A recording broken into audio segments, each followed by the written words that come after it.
Our gracious host, Chief Minister Dr. Hemanta Biswa Sharma, my Bangladeshi colleague, Dr. A.K. Abdul Momen, dignitaries on the podium, ambassadors, ministers, members of parliament, Shri Bez Baruaji, Chairman, Governing Council, Asian Confluence, colleagues past and present, dear friends. It is a great pleasure to be back in Guwahati for the Nadi conference. And I must congratulate the organizers, Asian Confluence, who in partnership with the Government of Assam and the Policy Planning Division of the Ministry of External Affairs have put together what promises to be a very focused and stimulating gathering. Conversations help to create change, and thoughts about confluences certainly encourage plans of cooperation. So there is a lot before all of you to ponder. Now, as many of the speakers have said before me, Nadi is life, and it is but natural that human civilizations all developed on the banks of rivers. And from those habitations arose commerce, which reflected the exchanges of goods and services between them.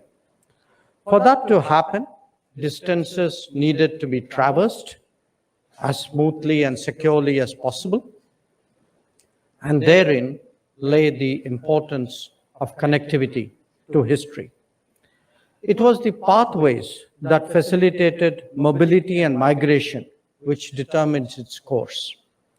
Who used them, who dominated them, who leveraged them, who blocked them. These have been the ups and downs of societies and nations over time. Nadi itself was often the connectivity. And today, as we gather alongside one of the great rivers that courses our land, how to connect peoples more effectively is an appropriate subject to discuss. The extent of success in doing so will determine our prosperity, and we carry forward our deliberations bearing in mind that connectivity, commerce, culture, and capacities are the core objectives of the Asian Confluence. Better connectivity is central to improving the ease of doing business and the ease of living, both key priorities of the Modi government. When done with imagination and on scale, it can actually have repercussions far beyond the immediate issues of the day. So, with Guwahati as the location, let us consider the enormous promise that it holds, not just for the region and our neighbors, but even for the geographies beyond.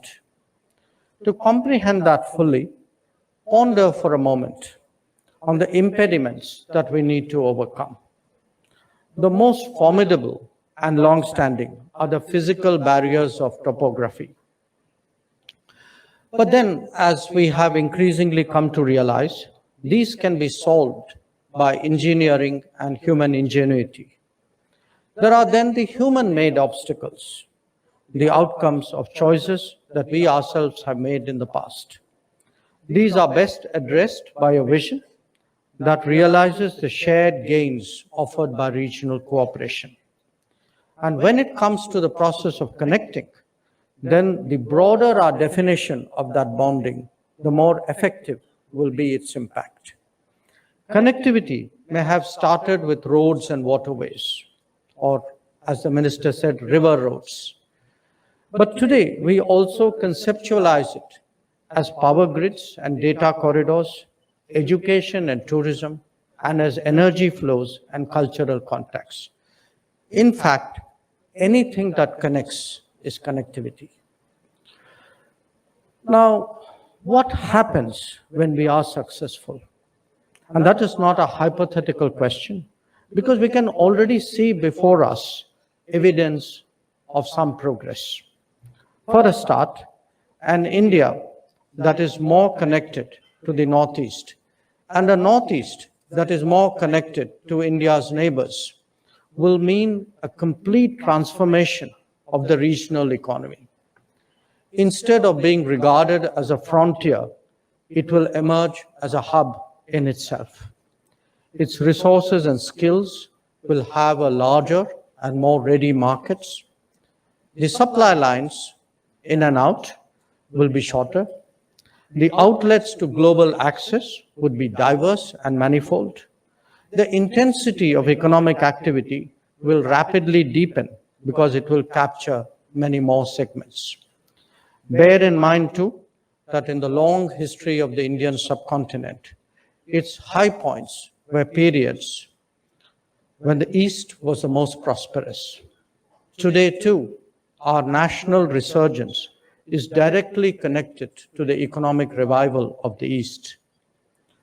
The coming together, therefore, of the Act East and the Neighborhood First policies have an enormous reinforcing impact. And it is one that extends beyond the confines of South Asia. The realization of the potential of BIMSTEC is one example, and the Thai Vice Minister spoke about it, is one example that will change the Bay of Bengal. But think what happens if land connectivity through Myanmar and a sea connectivity through Bangladesh become viable. On a commercial scale, a world all the way to Vietnam and Philippines, from Haiphong to Hazira and from Manila to Mundra will open up, creating an east-west lateral with sweeping consequences for the continent. It would not only build on the partnerships that we have with the ASEAN and Japan, but would actually make a difference to the Indo-Pacific economic framework that is now in the making. It is definitely within our ability to overcome geography and rewrite near history, if only we can get the politics and the economics right. And as the Chief Minister pointed out, we can draw strength from our history in this regard. So let us see how this vision can be realized, can be achieved in real life on the ground. The starting point, I believe, is enhancing connectivity with Bangladesh, especially with the Northeast. The restoration of the 6 historical cross-border rail links, dormant since 1965, is one major step. Once operational, the Shahbazpur to Mahishashan link will be extended within Bangladesh and connected to the Kulwara-Shahbazpur rail line, currently being modernized using an Indian line of credit. Inaugurated in December 2020, the Chilahati-Haldibari line will further enhance Assam's connectivity to Bangladesh through New Jalpaiguri, including passenger traffic. A new rail link from Akhora to Agartala too is being developed under grant assistance. And we all know that this is already increasing trade between India and Bangladesh. Overland movement of goods is taking place using 28 notified land customs stations and 3 integrated checkpoints along the border. The Maitri Bridge over the river Feni connects Sabroom to Ramgarh and was opened by the Prime Ministers of the 2 countries in March of 2021. Negotiations are also underway to operationalize the BBIN motor vehicle agreement to ensure seamless vehicular movement. Inside Bangladesh, India is collaborating on a series of road projects, including improving the Ashuganj River Port, Akhora Land Port Road, under a line of credit of more than $400 million. The road project connecting Baruerhat to Ramgarh on the India-Bangladesh border, which will increase Tripura's road connectivity with Bangladesh, is also being implemented under another LOC of $80 million. The intricate and intertwined cross-border geography is being synergized by agreements for the movement of goods from Indian ports through Chittagong and Mangla ports in Bangladesh, and from there overland to Tripura and other parts of the northeast. The protocol on inland waterways transit and trade, which both the Chief Minister and the Foreign Minister spoke about, offers similar potential using 10 specific routes along shared and intersecting river systems. On February 5 this year, a cargo vessel, and again the Chief Minister I think mentioned that, carrying 200 metric tons of food grains sailed from Patna in Bihar to Pandu in Assam, using the inland waterways of India and Bangladesh. So remember, transit benefits not only the two ends, but the middle even more, as it would see an economic activity that could not be envisaged earlier. The success of 4 border huts between India and Bangladesh in the period before the pandemic has spurred enthusiasm. This encouraged us to set up 3 new huts in Meghalaya, inaugurated by Prime Minister Modi during his visit to Bangladesh in March 2021. 9 new huts are being set up, 3 in Meghalaya, 4 in Tripura, and 2 in Assam. Cross-border power transmission lines and digital connectivity infrastructure offer additional dimensions of connectivity. Today, 1,160 megawatts are already being supplied, and 1,500 megawatts more are in the pipeline from India to Bangladesh. The international gateway between Agartala and Cox's Bazar is helping provide faster internet access and broadband services in Tripura. We will be reviewing all these developments and more at the Joint Consultative Commission meeting with my Bangladesh counterpart in mid-June. The emerging collaborative regional economy includes Nepal and Bhutan as well.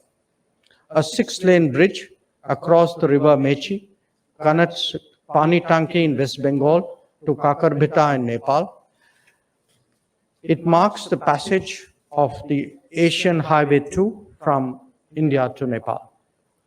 A road connecting Sikkim to eastern Nepal via the Chiva-Bhanjiang border is also under construction as part of India's Border Area Development Program.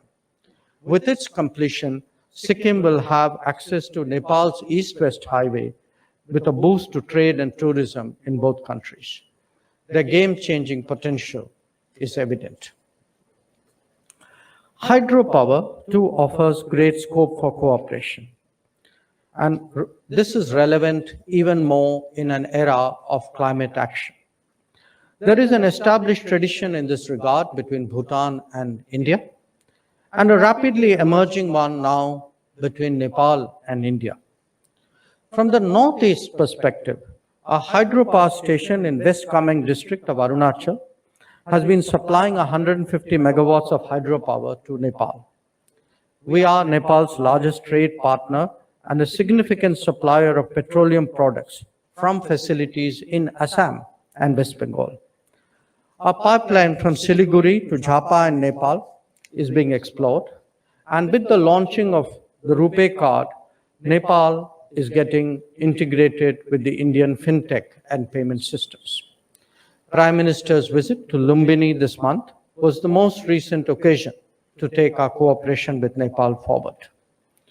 Where India-Bhutan relations are concerned, its proximity and mutualism is best illustrated by the Manas forest, part of a spectacular biosphere that stretches from here in Assam to Bhutan. The border is also a hub for bilateral trade and through 10 land customs stations in Assam and Bengal. Specific benefits flow from local strengths and comparative advantages. Sikkim, for example, is collaborating with Bhutan towards achieving 100% organic status with the objective of boosting agri-production and organic trade.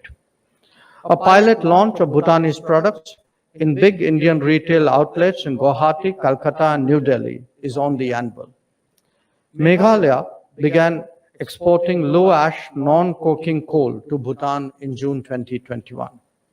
A greenfield oxygen plant has been set up at the Motanga Industrial Estate in Bhutan with 49% FDI from Meghalaya Oxygen. Commissioned in October 2021, the plant has already started exporting liquid oxygen to Assam. Now, all these are practical illustrations of a future that, without exaggeration, is buzzing with promise. We are looking at the feasibility of creating a cross-border rail line between Bhutan and India running through Assam, or expanding the Buddhist circuit to connect cherished religious destinations in Bhutan and Nepal to those in Sikkim and Arunachal Pradesh. The development of infrastructure on the India-Myanmar border also serves multiple economic, people-to-people, and security imperatives. The ICP in More, just across Tamu, supports the movement of goods and people. The LCS at Zokathar is already operational. A proposal for the construction of ICP Tamu as a mirror facility for ICP More has also been approved. The Kaladan multimodal transport project is the most significant of those that we have undertaken in Myanmar. It is also one of the hardest, both because of topography and because of insurgency. The project includes a waterway component of 158 kilometers on the river Kaladan from Sitwe to Paletwa, and a road component of 109 kilometers from Paletwa to Zorimpu on the Indian-Myanmar border in Mizoram. Efforts are underway to make Sitwe port operational at the earliest. But let me be frank about where we are. We have genuinely struggled with this very complex enterprise, but are more determined than ever to spare no effort in getting it done. India is undertaking 2 projects as part of the India-Myanmar-Thailand trilateral highway, connecting More to Moesot in Thailand through Myanmar. Being implemented under a grant, these envisage upgrading 69 bridges in the Tamu Kalewa Kigon sector and 120-kilometer Kalewa Yagi sector. Separately, a bridge from Mizoram to Myanmar across the river Bainu will be built under a 2 million Government of India grant. Modernization of the existing Bailey Bridge that runs from the LCS Rikhaudar in Myanmar to LCS Zokathar in Mizoram is also being considered. Border huts with Myanmar are being built or operationalized at multiple locations in Arunachal Pradesh, Manipur, Mizoram, and Nagaland. Additionally, power and digital connectivity corridors from Manipur to Myanmar are already functional and proving to be immensely helpful to the communities on both sides of the border. All these are surely consequential. But just for a moment, step back and think bigger. What happens when the Northeast, Bangladesh, Nepal, Bhutan, and Myanmar get more deeply intertwined? Each of them stands to benefit from more access, opportunities, resources, and markets. These endeavors will literally bring the ASEAN closer to us. Given the prioritization of the Northeast by the Modi government, it is only obvious that we should work with our most trusted global partners. In 2017, we launched the India-Japan Act East Forum as a platform to bring together all stakeholders and coordinate planning and implementation of projects being undertaken with Japanese assistance. These cover projects in domains as diverse as road and highway connectivity, renewable energy, forest management, urban amenities, and strengthening healthcare systems. During Prime Minister Kishida's visit to India just this March for the annual summit, the 2 prime ministers launched an initiative for sustainable development of northeastern region of India as an overarching framework for enhancing cooperation in new areas such as healthcare, business-to-business ties, disaster management, and skill development. An important element of this initiative is a program for strengthening the bamboo value chain in the Northeast. It aims to develop the region as a center of innovation and design for bamboo-based products. Skill development to train and equip young talent from the Northeast for the Japanese market is another important thrust area. There is a proposal from the Nursing Council of India, for example, to introduce Japanese language courses in nursing colleges in the Northeast. There's also a proposal to bring Japan overseas cooperation volunteers to select institutions in this region. Proficiency in the Japanese language would enable skilled youth of this region to be deployed in Japan under the Technical Intern Training Program, or even to seek employment in Japan as specified skilled workers once the enabling mechanism is implemented. So my message to you today is that diplomacy is not just about bridging positions through wordsmithery. It is equally about bridging societies through projects. It is about connectivity, it is about contacts, it is about cooperation. I have today the privilege of both sharing some big picture thoughts on what regional cooperation has to offer, as well as detailing activities that make it possible. It is only fitting that I do so in Guwahati in the presence of the Chief Minister. The participation of my Bangladeshi counterpart only highlights the indispensable role of his nation as a partner in this regard. Equally relevant is the presence of ASEAN ambassadors with us. They too should, I hope, take away from this meeting a good sense of what all of this means to our future. And the presence of our Japanese colleagues brings out the catalytic role that our Quad partner can play. So once again, I thank you for providing me the opportunity to set all of this forth and wish you a productive conference. Thank you very much.